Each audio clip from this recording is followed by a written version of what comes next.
Welcome to the Fiserv second quarter 2025 earnings conference call. All participants will be in a listen-only mode until the question and answer session begins following the presentation. As a reminder, today's call is being recorded. At this time, I will turn the call over to Julie Chariell, Senior Vice President of Investor Relations at Fiserv. Thank you and good morning. With me on the call today are Mike Lyons, our Chief Executive Officer, and Bob Hau, our Chief Financial Officer. Our earnings release and supplemental materials for the quarter are available on the Investor Relations section of Fiserv.com. Please refer to these materials for an explanation of the non-GAAP financial measures discussed on this call, along with a reconciliation of those measures to the nearest applicable GAAP measures. Unless otherwise stated, performance references are year-over-year comparisons. Our remarks today will include forward-looking statements about, among other matters, expected operating and financial results and strategic initiatives. Forward-looking statements may differ materially from actual results and are subject to a number of risks and uncertainties.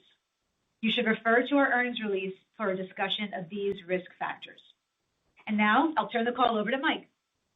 Thank you, Julie, and thank you all for joining us today.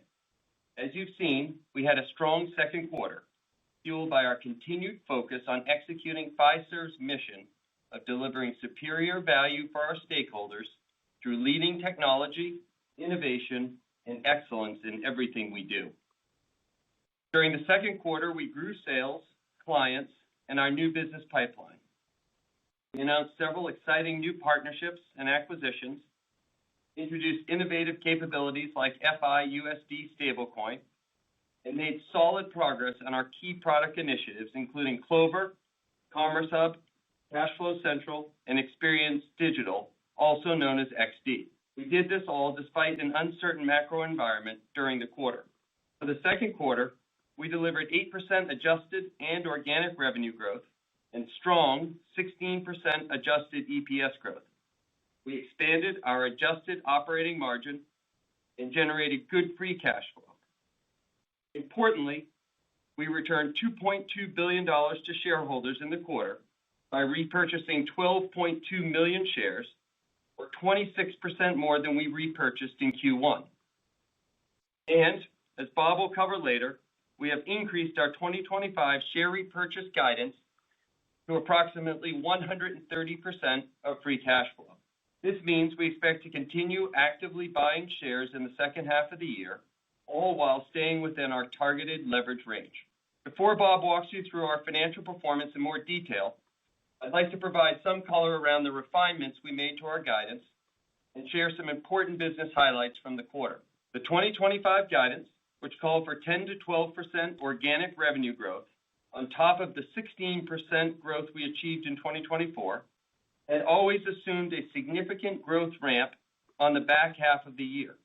This trajectory was based on the successful launch of a long and granular list of new products and strategic initiatives, as well as a relatively strong macroeconomic outlook.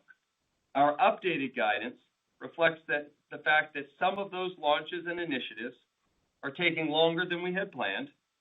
Some of that is on us, and some is driven by other factors that we don't fully control. But we are confident that we will capture the full strategic and financial benefits, and only the timing of realizing them has been extended. And to a lesser degree, our update reflects economic conditions that we have seen versus what had been assumed in the plan. As a result, we have refined our full-year organic revenue growth guidance to approximately 10%, which is at the low end of our guidance range. And to be clear, we are maintaining our guidance for $3.5 billion of Clover revenue this year. With this revised ramp in revenue growth in the back half, continued margin improvement, and the increased share repurchase guidance, we are also refining our adjusted EPS guidance by raising the bottom end of our range by 5 cents. Looking ahead, I am incredibly energized by the opportunities we have to generate significant shareholder value over time by providing mission-critical software and value-added solutions for merchants, financial institutions, governments, and other yet untapped markets. The construct of the company, our many leadership positions, and our size and scale are unmatched, yet we are just scratching the surface of our global opportunities. When we put all these strengths together, the result is deep, long-standing client relationships that can be broadened and improved over time as we add more value-added products and services. This strategy produces highly recurring revenue, strong profits, and substantial free cash flow that allow us to continue prudently and effectively allocating capital and generating double-digit adjusted EPS growth, a virtuous Fiserv cycle. Now let me turn to some of the highlights from our two business segments. In Merchant Solutions, we continue to execute on three key growth initiatives and are pleased with the progress we made on each in Q2. The first is driving Clover growth through new products, new markets, new partners, and new geographies. The second is continuing to scale our industry-leading distribution through all channels. And third is adding new and existing enterprise merchant clients to our Commerce Hub platform and driving VAS penetration. Let's start with Clover, where Q2 volume growth came in line with our expectations at 8% reported and 11% excluding the gateway conversion. As a reminder, for operational reasons, we converted merchants from a non-Clover payments gateway to Clover ending in 2024. The 11% represents the growth rate of Clover without the converted portfolio. With respect to the second half of 2025, we expect Clover volume growth, both on a reported basis and excluding the gateway conversion, to accelerate from Q2 levels. These levels are consistent with our plan to reach $3.5 billion in Clover revenue for the year. Clover revenue grew 30% in Q2, highlighting the strength of our full business operating system approach. There are three key contributors to Clover's revenue. First, VAS penetration of 24%, which was up from 20% a year ago. This was in line with Q1 levels and demonstrates good progress towards our year-end goal of 25%. Total VAS revenue grew 52%, driven by both software sales and capital, which includes Clover Capital and anticipation in Latin America. Second, hardware sales remained healthy and within the expected long-term range of revenue contribution. And finally, pricing and other services, including data. We expect our newer initiatives to support Clover revenue and volume growth in the second half of the year, so I'll update you on their progress. On the international build-out, we are ramping Clover merchants in all the geographies we added this year: Brazil, Mexico, Australia, Singapore, and various countries in Europe as we work to integrate the CCV acquisition, which added Belgium and supports sales in Germany and the Netherlands. The largest of these opportunities is Brazil, where we launched Clover sales in April and are tracking well to plan. And I'm excited to add that this morning, we significantly increased our presence in Canada, our largest Clover international market, with the agreement to become the merchant processing provider for TD Bank Canada. Going forward, we will jointly serve new TD merchant clients via the Clover platform, driving further processing, hardware, and SaaS revenue. As part of the transaction, we also agreed to purchase a portion of TD Bank's existing merchant processing business, consisting of over 35,000 enterprise and mid-market locations. We've been live with Clover in Canada for over 5 years and have seen strong growth through direct sales and ISO partnerships. So the opportunity to further strengthen our distribution by aligning with the nation's second largest bank is tremendously exciting. We expect to close the transaction later this year. With respect to further international expansion of Clover, we are having constructive conversations with potential partners in several attractive markets. In Q2, our vertical software offerings got a boost with 2 market expansion efforts. In May, we launched Clover Hospitality for the upper restaurant market, which doubles our TAM in this sector. The product became available this month and pre-sales activity has been encouraging. And earlier this week, we signed a new partnership with Rectangle Health to integrate a HIPAA-compliant SMB solution called Clover Practice Pay for healthcare providers. This solution launches in early 2026 and marks a significant milestone for Clover, extending its reach beyond core verticals of restaurant, retail, and personal services, and into one of the country's largest, most in-demand, and most rapidly evolving markets. SMB healthcare also represents one of the areas of greatest demand from our financial institution merchant partners.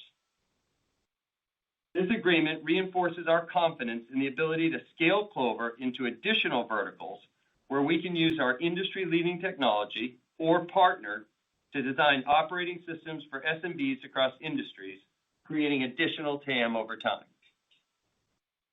We made further advances with our horizontal software solutions as well, continuing to develop Clover as a full small business operating platform. Since its launch in November, the ADP relationship has been exemplary as our sales, product, and executive teams continue to find ways to optimize our partnership. We are making it easy for SMBs to access our combined suite of leading solutions on platforms they know and trust, Clover and ADP's Run solution. In May, the ADP Run software platform was integrated into Clover, and the sales rollout is ongoing through August. ADP's Salesforce is generating Clover leads and vice versa, and they will be able to sell Cashflow Central as well by the end of the year. Earlier this month, we expanded our partnership with Homebase to integrate their market-leading software into our Clover Essentials SaaS package, allowing SMBs to manage employee scheduling, time tracking, and team communication right from the Clover dashboard. For our second merchant initiative, we continue to invest in and expand our unmatched set of distribution channels, which is a key differentiator for Fiserv and Clover. This includes continuing to build out our direct sales force and expanding our financial institution merchant referral partner program. We have roughly 600 direct salespeople in the SMB space, and we continue to grow that team, most recently to support Clover Hospitality. Our merchant referral partner program also continues to grow. We added 49 new financial institutions as merchant partners in Q2, bringing our year-to-date total to 82.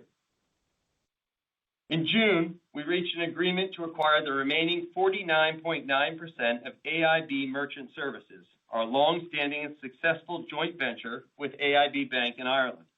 We expect this change will open further opportunities for us to grow in both the enterprise space throughout Europe and with Clover. AIB will continue to work exclusively with us through a merchant referral program. In July, we expanded our relationship with Bank of Hawaii through a new revenue sharing agreement that transitions their merchant portfolio to Fiserv, enhancing our economics while enabling the bank to elevate its merchant capabilities and broaden its client offerings. And as of last week, we're excited to announce that Clover is now part of US Foods' Check Business Tools program, a program that recommends value-added solutions to their client base.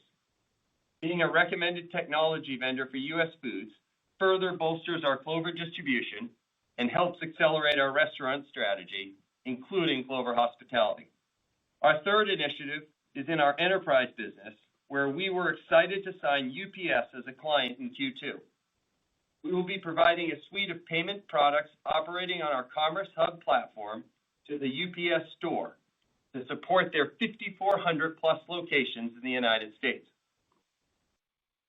As a follow-on to our Fanatics Sportsbook win last quarter, we've expanded our relationship with Fanatics Commerce, extending our Commerce Hub and value-added services solutions to support their online retail operations. On the enterprise BaaS side, we signed a multifaceted partnership with Adobe, where Fiserv will be utilizing Adobe's industry-leading marketing automation tools to drive lead generation within our commercial mid-market segment. Additionally, Fiserv has been named a gold partner in Adobe's partner ecosystem, supporting the rollout of our newly launched Commerce Hub plugin built on Adobe Commerce. Commerce Hub is now live across North and South America via a single integration point for multi-regional customers, and we expect our first major client to go live on this platform shortly. We continue to make progress towards the integration of other international markets behind the Commerce Hub API on our way to a single global platform. And lastly, our biller business is performing well with a growing pipeline. In Q2, we signed a leading insurance provider, Erie Indemnity Company, on the strength of the value-added solutions we've been adding to the platform. Now let's move to the Financial Solutions segment, where we are focused on three key initiatives: gaining leadership in issuing, payments, and banking, driving adoption of CashFlow Central and XD, and advancing cross-Fiserv solutions. On the first initiative, we are pleased with our continued momentum in the issuing business with new clients and data initiatives offsetting a more moderate pace of growth in active accounts relative to the expectations we had built into our guidance. We believe this reflects some macro uncertainty as consumers and issuers effectively manage their risk. We continued our long-standing partnership with Synchrony, one of the largest consumer finance companies in the U.S., working to implement their strong pipeline of new products and capabilities, including a new program to become the exclusive issuer of OnePay credit cards at Walmart. America First Credit Union, a $22 billion Utah-based institution on a journey to modernize and bring the next generation of innovative credit and debit products to its members, selected Fiserv for issuer credit processing, tokenization, and additional services. We also continue to expand our government business as the federal government increases its adoption of card and digital payouts. And finally, we were pleased to extend our contract with Jack Henry, a long-standing partner for issuer processing via Valera. Outside the United States, we extended our long-term relationship with DBS, the largest bank in Southeast Asia, signing a multi-year contract extension, including modernizing their credit card technology stack. We made meaningful progress in Q2 on our card issuing platform modernization with both Optus and Vision Next. Optus, which serves 25 of the top 50 issuers in the U.S. and many of the leading retail private label players, is in the midst of a multi-year upgrade, with our first client set to go live later this year with new Phase 1 capability. Meanwhile, we expect to launch our next generation cloud-native global issuing platform, Vision Next, in Q4. We will integrate Vision Next with Finxact and Payfair to provide a unified next generation embedded finance solution. In banking, our cloud-native open API core platform, Finxact, continues to gain momentum with banks, fintechs, and embedded finance participants. In Q2, we signed 3 significant contracts, including a prominent sponsor bank that supports multiple well-known fintech companies, and a large healthcare finance company looking to provide banking services to healthcare payer and provider clients. Turning to our next initiative around CashFlow Central and XD growth. We remain highly encouraged by client interest, signings, and the size of our pipeline. CashFlow Central signed 23 new clients this quarter, after 15 in Q1, for a total of 77 clients added since launch. And we have nearly 500 more in the pipeline. Earlier this month, our largest client signed to date, U.S. Bank, became the second bank to go live on CashFlow Central. Melio, our key partner for CashFlow Central and a portfolio investment for Fiserv, announced an agreement in June to be acquired by Xero, a popular SMB accounting software provider. We expect Melio to operate as an autonomous business unit within Xero, with strong alignment and incentives to deepen the Fiserv partnership. Xero has expressed full support and enthusiasm for a shared future with Fiserv, and we are very excited to work alongside them. While demand for XD remains strong, we have not completed as many client implementations as we had planned so far this year. We continue to feel great about the quality of XD. It is just a matter of timing and realizing the revenues as we complete key enhancements and integrations and pursue high-quality implementations. For example, in Q2, we integrated merchant digital acquisition into XD, helping bank partners identify merchant acquiring leads through online banking and creating a new channel for Clover acquisition in our partners' digital environment. We are seeing great interest in this feature. Our third initiative is to advance cross-Fiserv solutions, and our announcement of FIUSD in June is a great example of our capability. FIUSD is a white-labeled stablecoin integrated into our banking and payments infrastructure to enable real-time 24/7 settlement and digital asset capabilities. To effect this, we combined assets across our businesses, including Finxact, Payfair, and CommerceHub, and began working with industry-leading partners like PayPal, MasterCard, Circle, and Paxos. The move reflects our broader strategy to support all payment types while helping financial institutions and merchants meet evolving customer needs and technology developments. Early client interest has been very encouraging, and we expect to launch a pilot with several clients by the end of 2025. Overall, I'm encouraged by our positioning and opportunity set as I look out over the next several years. We are hard at work fine-tuning our strategy, carefully listening to our clients, and investing for where we think the industry is headed. We are privileged to have a leadership position across many of our businesses, and we are confident we can deliver consistent, durable growth and value to our shareholders. I look forward to diving into my first annual strategic planning cycle with the Fiserv team in the coming weeks and to sharing more with you on how we'll extend our leadership into the next generation of commerce, payments, and financial technology.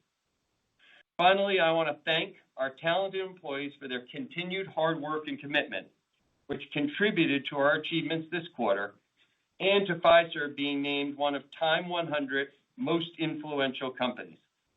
With that, I'll hand the call over to Bob, who will share more on the financials. Thank you, Mike, and good morning, everyone. If you're following along on our slides, I'll cover additional details on total company and segment performance, starting with our financial metrics and trends on slide 4. We delivered another strong quarter, highlighting our consistent ability to grow revenue and expand margin. Second quarter total company adjusted revenue grew 8% to $5.2 billion, and adjusted operating income grew 12% to $2.1 billion, resulting in an adjusted operating margin of 39.6%, an increase of 120 basis points versus the prior year. For the first half of the year, adjusted revenue grew 7% to $10 billion, and adjusted operating income grew 11% to $3.9 billion, resulting in an adjusted operating margin of 38.7%, an increase of 150 basis points versus the prior year. Organic revenue grew 8% in the quarter, driven by solid performance in both segments. Through the first 6 months, organic revenue also grew 8%. Second quarter adjusted earnings per share was $2.47 compared to $2.13 in the prior year, up 16%, and in line with our full year growth guidance of 15 to 17%. Year to date, our adjusted earnings per share increased 15% to $4.61 compared to $4 in the prior year.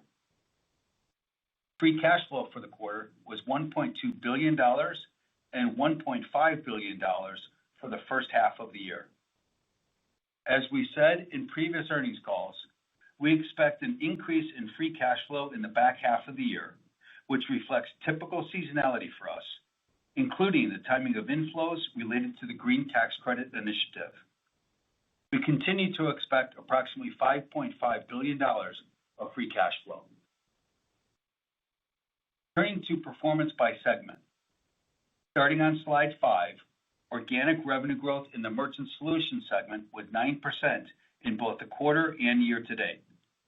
This compares to 28% growth in Q2 '24, when excess inflation and interest in Argentina and the Dollar Turista program contributed 12 points of revenue organic growth. Inflation and interest rates in the country are now below the 5-year historical average, and the Dollar Turista is much smaller than the prior year. Adjusted revenue growth in the Merchant Solutions segment was 10% in the quarter and 8% year-to-date. This growth includes $55 million in inorganic revenue from the CCV acquisition in Europe, partially offset by an FX headwind. Moving to the business lines.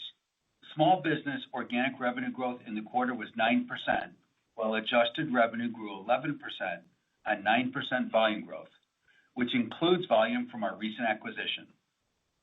This performance was largely driven by continued strength in Clover, supported by direct and partner sales, expanded vertical coverage, and continued strength in the adoption of value-added services that reinforce Clover's role as a full business operating system. Clover revenue grew 30% in the second quarter on annualized reported payment volume growth of 8%. Excluding the gateway conversion, the volume growth in Q2 '25 was 11%. And on slide 6, as Mike said earlier, we expect volumes to accelerate in the second half, driven by a number of strategic initiatives, putting us on track to deliver at least 9% reported volume for the full year and at least 11% growth excluding the gateway. The gateway impact to reported volume growth was a little over 3 points in Q2 and is expected to decline gradually through the second half and beyond, with the magnitude dependent upon retention of the converted merchant base. VAS penetration stayed constant sequentially at 24%, and it was driven by our working capital products, Clover Capital, Rapid Deposit, and Anticipation. We remain on track to meet our 2025 target of 25%. Non-Clover SMB revenue grew at a low single-digit pace. Enterprise organic and adjusted revenue growth in the quarter was 12% and 8% respectively, driven by transactions growth of 14% and continued traction with Commerce Hub. We continue to advance e-commerce capabilities within the platform. For instance, this quarter, we delivered a hosted checkout experience, which redirects a customer to a secure branded checkout page. Merchants can customize the page design using the checkout configurator tool. We also expanded our optimization via AI and machine learning, helping our clients to recover declines and increase savings through intelligent routing. Finally, processing organic and adjusted revenue in the quarter grew 5% and 7% respectively, driven in part by hardware sales, as well as an easier comparison as we start to lap the impact of strategic changes by clients who exited certain types of business. Year-to-date, processing organic and adjusted revenue are both down 1%, similar to our guidance for roughly flat organic revenue over the medium term. Second quarter adjusted operating income for the Merchant Solutions segment was up 4% to $914 million, and adjusted operating margin was 34.6%, down 200 basis points from the prior year. Year-to-date, adjusted operating income for the segment was up 4% to $1.7 billion, with adjusted operating margin down 100 basis points to 34.4%.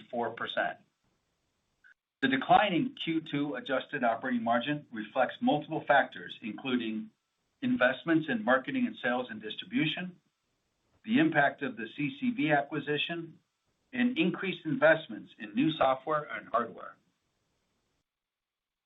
Turning to slide 7 on the Financial Solutions segment, organic revenue grew 7% in the quarter and 6% year-to-date, in line with our full-year outlook of 6 to 8%. The quarter's results were driven by strong growth in issuing and digital payments business lines. Looking at the business lines, digital payments, organic and adjusted revenue each grew by 6% in the quarter. Results were driven by strong growth in Zelle transactions, up 19%, partially offset by lighter debit card spending. Demand for real-time payments continues to rise, and our Star and Excel debit networks are seeing increasing transaction volumes as they continue to add cards.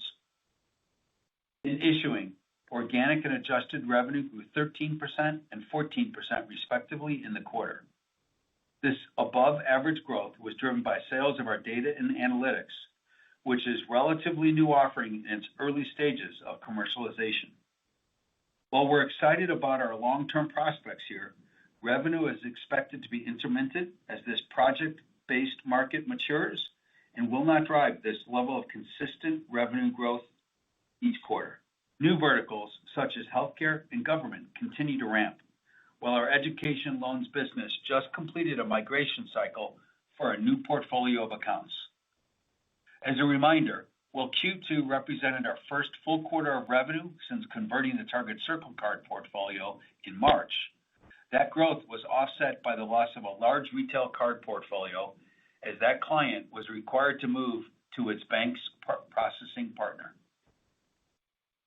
Banking organic and adjusted revenue was flat in the quarter, reflecting three primary trends. First, some slower than expected implementations. Second, less activity in the market. And third, some greater pricing competition in particular areas, which has been heightened by slower activity. We continue to make progress on our core strategy. With Finxact, we see strong growth opportunities in embedded finance, international banking, and the potential for a large bank core upgrade cycle. And as we've said in the past, the nature of this business line is such that it will be slower than average segment growth, but drive growth in other business lines. Second quarter adjusted operating income in the Financial Solutions segment was up 14% to $1.2 billion, and adjusted operating margin was 48.7%. Year-to-date adjusted operating income for the segment was up 14% to $2.4 billion, with adjusted operating margin of 310 basis points to 48.1%, reflecting the high margin data and analytics projects, mostly in Q2, as well as cost and efficiency actions. Now let me wrap up with some remaining details on the financials.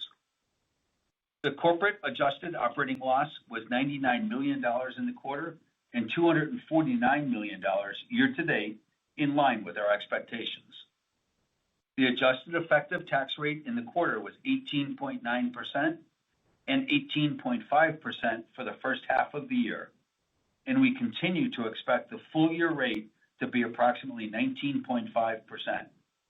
Total debt outstanding was $29.6 billion on June 30th. Our debt to adjusted EBITDA ratio was steady at 2.9 times, within our target leverage range of 2.5 to 3 times.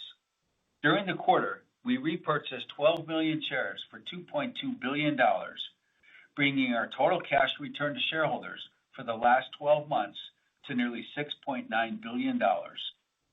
We had 56 million shares remaining authorized for repurchase at the end of the quarter. As Mike said, we now expect to return more cash to shareholders this year through share repurchases, reflecting our strong balance sheet and cash flow and a disciplined evaluation of the opportunities in front of us. We previously expected to return approximately 110% of free cash flow back to shareholders through share repurchase, and we now expect to return approximately 130%, which aligns to the upper end of our targeted leverage range.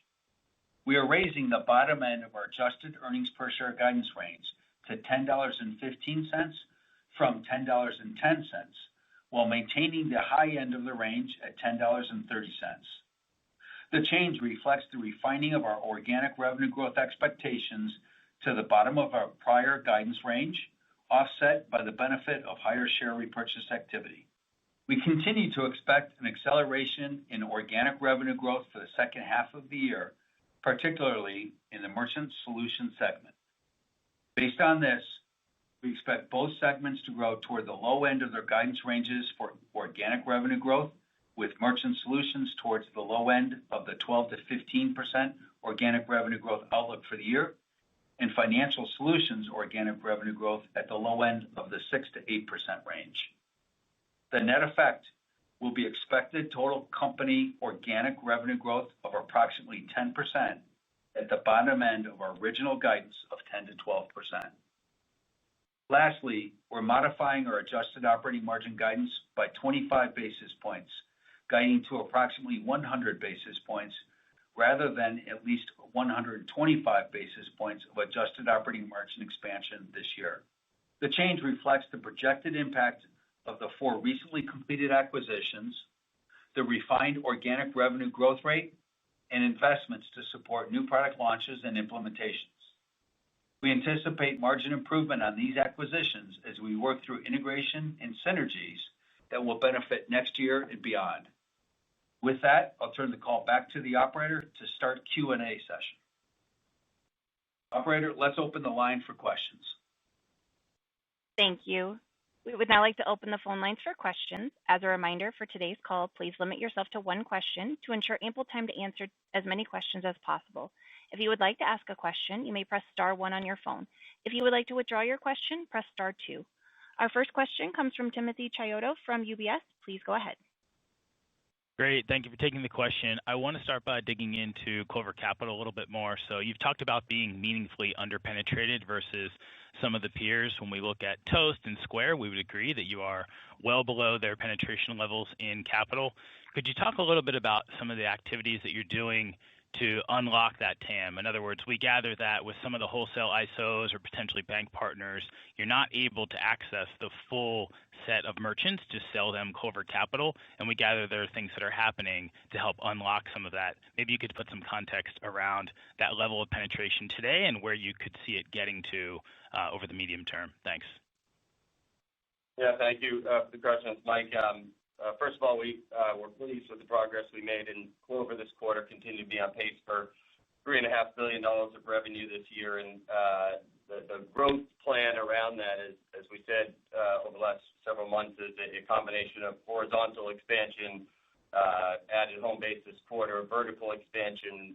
We did Rectangle, which we're thrilled with, to take us in to the healthcare space, launched Clover Hospitality earlier in the quarter, geographic expansion, the markets there, and then building out the distribution channels. We talked about U.S. Foods, the agreement with TD, and then in and around operational excellence within the products where we think we're the most underpenetrated, as you pointed out, is Clover Capital. And the essence there is if you go into both our non-Clover SMB base and Clover SMB base, very low penetration. We're very prudent with our risk management there. And then there are a number of practices that we put in both on the behaviors and on the around Clover Capital in terms of how we go about making the offers operationally, how do we negotiate with our merchants, how do we present those, and how do we price those. Made a number of refinements at beginning this quarter, but we're just at the beginning stages of a much more holistic thought process around Clover Capital. And ultimately, we think there's a lot of ground to take within our current risk appetite, and then over time, whether you can expand that risk appetite some. We obviously, given the penetration rates, we are taking less risk today than our competitors are. So we think it's a value-added product to our merchants. They like it. They depend on it. We think the TAM there is significant, and we're going to make a series of operational pricing and risk management decisions over the next coming months and quarters, and we think the progress will be good there. But what came into this quarter was we're just at the very beginning efforts of that. Thank you, Mike. Next, we'll go to the line of Darrin Peller from Wolfe Research. Please go ahead. Thanks, guys. Look, the overall growth rates on the business continue to be sound, but I think there's an expectations change occurring that investors are digesting right now. So maybe just help us understand a little bit more specifically what changed from the beginning of the year until now on the merchant growth rate. And again, just reiterate, Bob, if you can, the merchant margins. And just help us understand the building blocks for Clover growth and overall merchant growth, both if you look at the Clover volume side, why is the adjusted versus reported volume still different in the second half? And then more importantly, just looking at Clover revenue, if you could break down hardware, VAS, payments for the rest of the year, growth rate-wise, and the conviction you have around the guide for the rest of the year. Thanks, guys. Yeah, Mike, I'll start just on the overall organic growth rate for the company. We obviously refined to approximately 10% from 10 to 12%. Just a couple comments there. I've been in the seat for about 10 weeks now. I've had the opportunity to better understand the key drivers of our business, the status on the strategic initiatives, and then what was embedded in the full year guidance. And that full year guidance always anticipated a big ramp in growth in the back half of the year based on the rollout of a whole bunch of projects and initiatives. It was a granular list. It was a very strong list that we had the ability to re-underwrite, study all of our initiatives, and they're great initiatives. It's just a matter of the timing of getting them to market. So as I said a minute ago, we're still confident we'll get the full financial and strategic benefits of all those initiatives, and it's just a matter of timing. And again, we feel very good about them. The pipelines around the products that we're coming to market with are very strong. The clients want them. The technology is good, so we feel very good about it. So the refinement from 10 to 12 to 10 is just having the benefit of 6.5 months into the year, understanding where we are in those product rollouts, and then importantly, understanding how we want to roll them out with the quality with which we want to roll them out. So forecast from here indicates back half of the year growth of 12%, which led us to at the original range, at the lower end of that original range. And that's the type of transparency we want to give you as we go through the year and see stuff and are able to narrow the range and the variability around it. So go into a couple of products. Yeah, Darren, you got a multi-layered question there. I think first I'll attack the question around the Clover growth rate. And we reported 30% growth rate in terms of revenue, an 8% reported volume, adjusting for the gateway at 11%. So continue to see good overall revenue growth, and that's certainly supported by an acceleration of volume. As you know, Clover is a hardware and software solution. It's a business operating system. Volume certainly is an important part of it, but there's lots of revenue in addition to that, and that's where we get into that spread, so to speak, between volume and revenue. Volume continued to grow this quarter. We also see increasing benefit of value-added services at 24% fast penetration. That's actually a greater than a 50% growth rate just on the VAS line. And that VAS, as you know, is software plus our working capital. We continue to see good growth in our working capital solutions, and that's rapid deposits, Clover Capital is anticipation. And so we're seeing good opportunity there. We expect that to continue. We are certainly focused on growing volume, signing up more merchants, but we're also focused on selling the full operating system. That's hardware and the value-added services, and we're seeing the benefit of that. In terms of merchant margin, in the second quarter, we did see margins come down about 200 basis points. First and foremost, that's against a pretty tough comp last quarter. Q2 of last year was up quite meaningfully. And if you look at Q2 2025 margin at 34.6, that's up 90 basis points from where we were 2 years ago. We continue to see opportunities to grow margin, to grow the merchant business, and we continue to invest in that business. Again, in my prepared remarks, I talked about some of the investments we made in the current quarter around marketing and sales, distribution. We're seeing good growth in our ISV business as well as our direct business as we build out capabilities there. Certainly an impact of the acquisition of CCV. That one just closed at the very tail end of Q1. And as you know, the vast majority of our acquisitions that we do over time, they come in at below company average margin. We bring them into the business. We grow them on a scale, across a scale business. We improve them through integration and synergies, and those margins expand. But we're essentially 90, 120 days into that acquisition, and that's certainly an impact from the overall merchant margin in the quarter.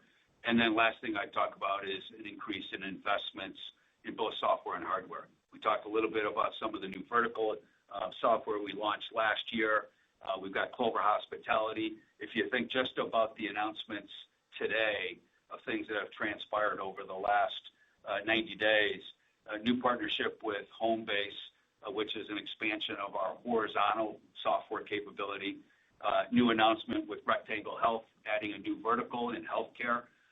The TD partnership, the partnership with Adobe all of those take investments both in product development, implementations, and go-to-market. And so we're investing behind those new growth opportunities.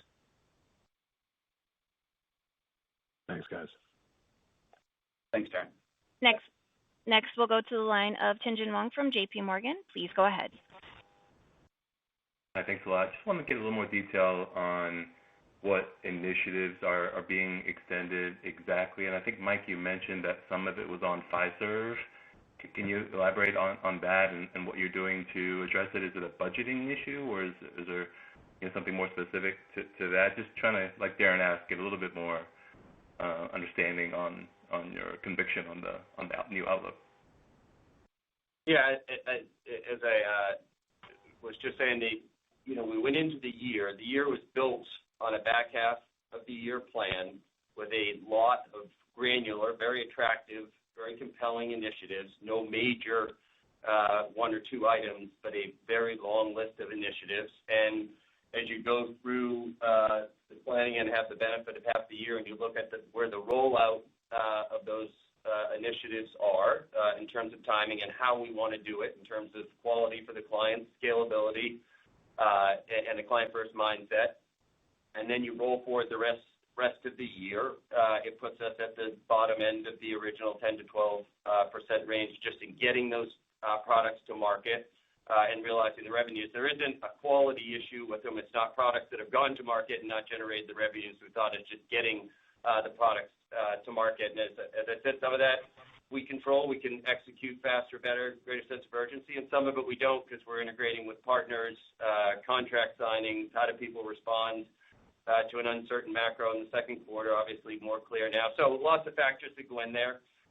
What we did with this is we said when you look at our most current plan and the rest of the year, we're confident that we've captured what we will roll out and realize in revenues this year. And then importantly, as you go forward, all of those initiatives, as I said, we've had a great chance to re-underwrite them, restudy them, and they're good. They're really great products, whether we're redefining how small businesses manage cash with Cash Flow Central. We're resetting all parts of how small businesses run their businesses off the Clover platform and the attributes we're going into there. We're introducing a digital payment trail and FISV.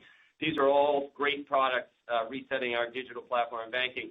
So we like all the products. It's just we're giving you the most updated look on timing. And obviously, when we started the year, you give a wider range. And as you go through the year and get a better sense of where things are, we're able to narrow the range a little. I think to a lesser extent, we started the year with some macro assumptions around certain activity levels in parts, more so in the FI business, where thought card accounts on file would rebound off a cyclical low. You'd see greater activity in certain of the digital payment sites and maybe a faster and more robust upgrade cycle in certain parts of core and surround bank technology. And obviously, while it's strong today, the economy's taken an uneven path to get here, and we just factored that into the future outlook. Hopefully that helps. And Jen, I think the way I think about it is our original guidance at 10 to 12%, our quote baseline plan was midpoint, 11%.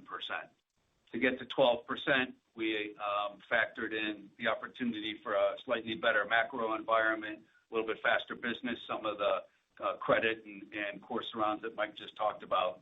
That would have gotten us a little bit faster, stronger, would have gotten us to the top end. And now that we've seen a bit choppier recovery in the macro economy, a little bit slower on the initiatives, again, both on things on inside and outside of things in our control and outside our control, a little bit slower, puts us at the bottom end of the range, which is what we're guiding to at this point. Really quick, sounds like it's not just one or two initiatives, it's several initiatives, and you're just lowering the curve of growth expectations across all of that. Thank you. If I got that right, thank you. Yeah, that's right. Thanks. Next, we'll go to the line of Harshita Rawat from Bernstein. Please go ahead. Hi, good morning, Bob, Mike. I want to follow up on merchant operating margins. I know you talked about some of the drivers there on the mix with respect to sales and marketing investments, CCV, and product investments. the margin miss was a bit of a surprise. So it would be very helpful if you could quantify some of the drivers and maybe also talk about cadence from here. And also, was this kind of merchant margins in line with your expectations for the quarter as you were kind of thinking about it from, let's say, 3 months ago? Thank you. Yeah, Harshita. So from a total company margin outlook, as you heard, we've revised our guidance for the full year, previously at least 125 basis points to now approximately 100 basis points.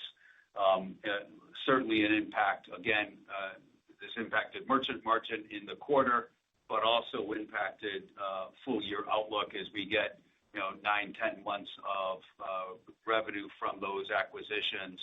I specifically talked in an earlier question about CCB, but we have 3 other acquisitions that just recently closed, call it the last 90 days. And as you add that business, call it order of magnitude $200+ million of revenue at below company average, that certainly weighs on the overall margin.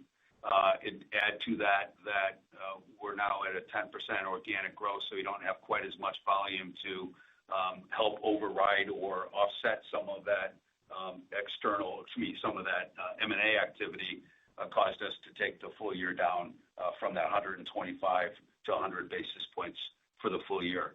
In terms of merchant margin in particular, I'd say generally in line with what we expected. Again, when you layer in the acquisitions, look at some of the investments we're making, obviously those were intentional decisions, both in terms of marketing, distribution, and investments in new products and services. So overall, in line with as we expected, other than obviously taking the full year in terms of fully factoring in the acquisitions. Thank you. Next, we'll go to the line of Dave Koning from Baird. Please go ahead.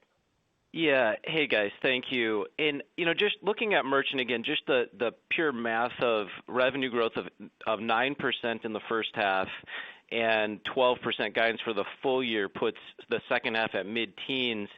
And I'm just wondering, I guess, A, if there was anything unnaturally low in the 9% for the first half, and B, if there's anything unnaturally high in the second half, really, what's driving that 6% acceleration, and is that the starting point really into next year? I mean, that would be phenomenally good if that's kind of the beginning point into next year. Yeah, David, I think a couple things. I wouldn't necessarily point to anything, quote, unnatural. One of the biggest drivers, of course, is last year we had the impact of the transitory benefit of inflation and interest in Argentina, and that transitory benefit eased quite meaningfully throughout the 4 quarters last year and is actually now gone in 2025. And so on a comparison basis, each of the 4 quarters becomes an easier compare. And in fact, at this point, if you look at current inflation and interest rates in Argentina, they're actually below the 5-year average. Things have improved quite meaningfully. Ultimately, that's a good thing for us. A good macro environment in Argentina is good, and things look generally positive there. Obviously, they're still in a difficult economic condition in terms of recession and whatnot, but that is a positive for us on a transitory benefit going away, but overall economy going away. Secondly, if you look at first half to second half, Clover becomes a bigger piece of the merchant business as well as continues to grow.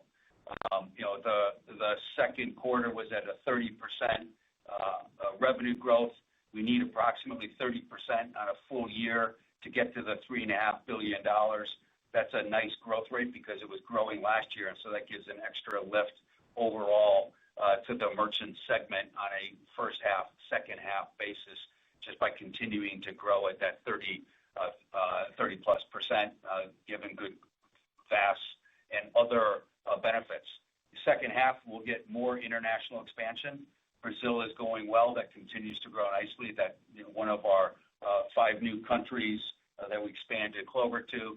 You heard some of the partnerships, some of the ADP benefits, et cetera, all give accelerated growth. And then, that's on the Clover side. In the enterprise space in merchant, Commerce Hub continues to do well. We've got a number of very large enterprise clients that are expanding their use of, i.e., they've sold up for Commerce Hub. They're now ramping that, and as they add more capabilities, more stores in Commerce Hub, that expands. We talked a little bit in our prepared remarks around the international expansion or the globalization of Commerce Hub, adding Latin America. We've got the first large enterprise client going live shortly on that expanded Commerce Hub capability, and on and on. So we feel good about the opportunity to accelerate both in merchant as well as in financial solutions to get us from 8% in the first half of the year to 10% for the full year. Thanks, guys. Next, we'll go to the line of Will Nance from Goldman Sachs. Please go ahead. Hey, guys. Thank you for taking the question. Bob, I just wanted to ask another question here on the Clover side.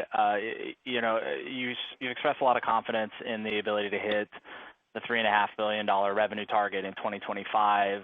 I know that you guys had some targets out for 2026 as well. I don't think you've addressed those. And if I look at where the street is, Street, I think, is still comfortably below those targets, roughly 24% revenue growth next year. So just wondering if you can maybe address that and, talk to the confidence in hitting that. And if not, the street numbers are already kind of below it. Like, what do you think is a reasonable revenue growth rate, for a kind of low double-digit volume growth dynamic in Clover, given some of the initiatives you've got on the VAS and the capital side, but also maybe considering what seems to be a pretty strong year for hardware sales, which may be less reoccurring as we look forward. Thanks. Yeah, thanks, Will. So certainly not updating 2026 guidance at this point, but I would certainly point to a couple of key things. First and foremost, we laid out the $3.5 billion goal for 2025 about 3 years ago, and we are exactly on track to deliver just that. We need to continue to do what we did in the first half to deliver the second half to get to $3.5 billion. Obviously, there's continued growth to get to the $4.5 billion. That's a number we put out about a year and a half ago or so. But the things that we are doing now that help us deliver the $3.5 billion put us in a good position to deliver the $4.5 billion next year. Things like the horizontal expansion with Homebase, adding ADP and Cash Flow Central capabilities into Clover, the vertical expansion, adding Clover Hospitality, Rectangle Health for what we're calling practice pay, and a new healthcare vertical. The international expansions, we talked about the benefit of Brazil.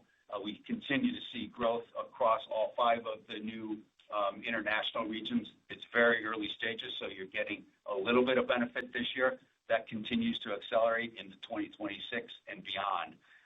And then we're also expanding our distribution channels with the announcement of the U.S. Foods, for example, a new sharing partner, TD Bank, building out our direct channel. So absolutely online to deliver $3.5 billion, a number we set out 3 years ago, and things that we're doing this year help us grow the balance of this year, second half, as well as into 2026. I think if you go back to Tien-Tsin's point, we are doing lots of things on the Clover platform across these 5 or 6 major areas to drive a business operating platform, not a point of sale, payments device, and that's the mindset we're operating around it. So as we continue down the path of maturing Clover and bringing a solution to businesses to help them run their businesses better, every quarter we go, there's new and more interesting things that we can do around it. And we're just scratching the surface of there's a whole bunch of work streams as you think about the next level of Clover and the excitement around bringing more AI to Clover, whether it's in inventory optimization, smart menu builders, helping businesses optimally manage their staffing, How do you deliver better service and support to them? So it's an evolution, but I think the important takeaway is we're building a business operating system.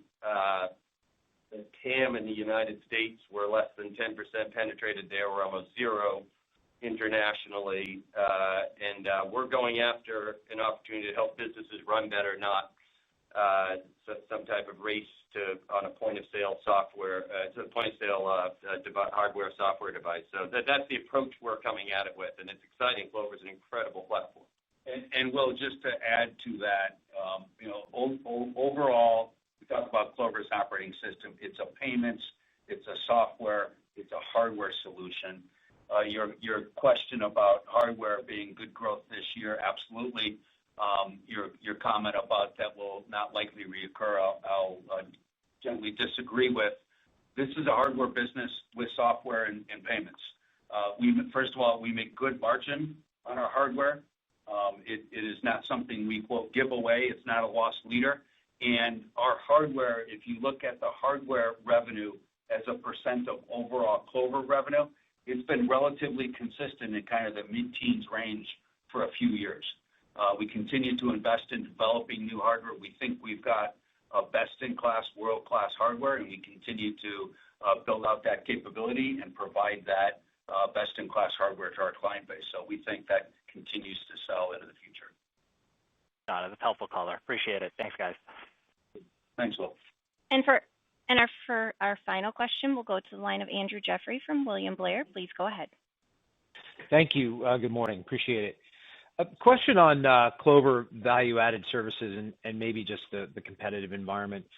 Bob, as you see more international expansion, some of the growth initiatives gain traction in Clover, is it possible that value-added services attach maybe dips before going back up again, and just so sort of adoption of those services? And then just generally in the U.S., any commentary on the software integrated competitive environment?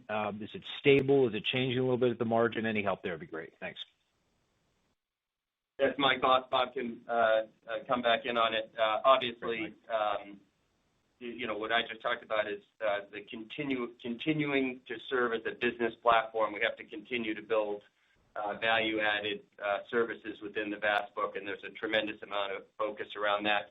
Internationally, in the markets we've gone into so far internationally, it's a less robust VAS portfolio. So it's both expanding internationally and building out the VAS on the international side. So hopefully we see both of those grow over time. They should if as the efficacy of the platform plays out with small businesses. So we're very excited, not just in the U.S., but to really bring VAS to the external markets versus where it is today. That's a hallmark of what Clover is. On the competitive landscape, we've got great competitors. I think our focus is going after businesses and helping businesses run their businesses better versus some type of competitive dynamic. There's great other platforms out there, whether in specific verticals or more broadly, and we think we've got a platform that can go globally, and there's plenty of TAM to go after on that front. So, again, less than 10% share in the U.S., 0% share in the external market. So the ability to penetrate and bring value added to small businesses is, we just feel like we're barely scratching the surface of that opportunity. All right, seems like a big market. Andrew, I think in terms of the VAS, U.S. versus global, certainly the U.S. business, U.S. market is more mature in terms of the value-added services and software operating system capability, and it varies by country, by region across the globe, as well as varies in our offering. So we've talked about this a little bit. Australia being one of our new Clover international markets is probably the most furthest along in terms of richness of the software available on Clover. And other markets, we continue to develop that capability. And I think it is a market that will continue to expand as we bring more capability. Today, you don't see a lot of that taking place because it's not available. And so we see that as an opportunity going forward. If you think about, software maybe a little less so, but working capital support is much more of a global opportunity for us. Yeah, The comparable other market is Canada, and again, we were excited this morning to announce a partnership with TD to really build out and distribute Clover further in that market where we've, as I said, we've generated really good growth over the last 5 years of being there with the constant increasing availability of VATs. Thank you. I appreciate it. All right. Thank you. And to all those on the call today, thank you for your interest. And our IR team is available for any further questions. Have a great day. Thank you all for participating in the Fiserv second quarter 2025 earnings conference call. That concludes today's call. Please disconnect at this time and have a great rest of your day.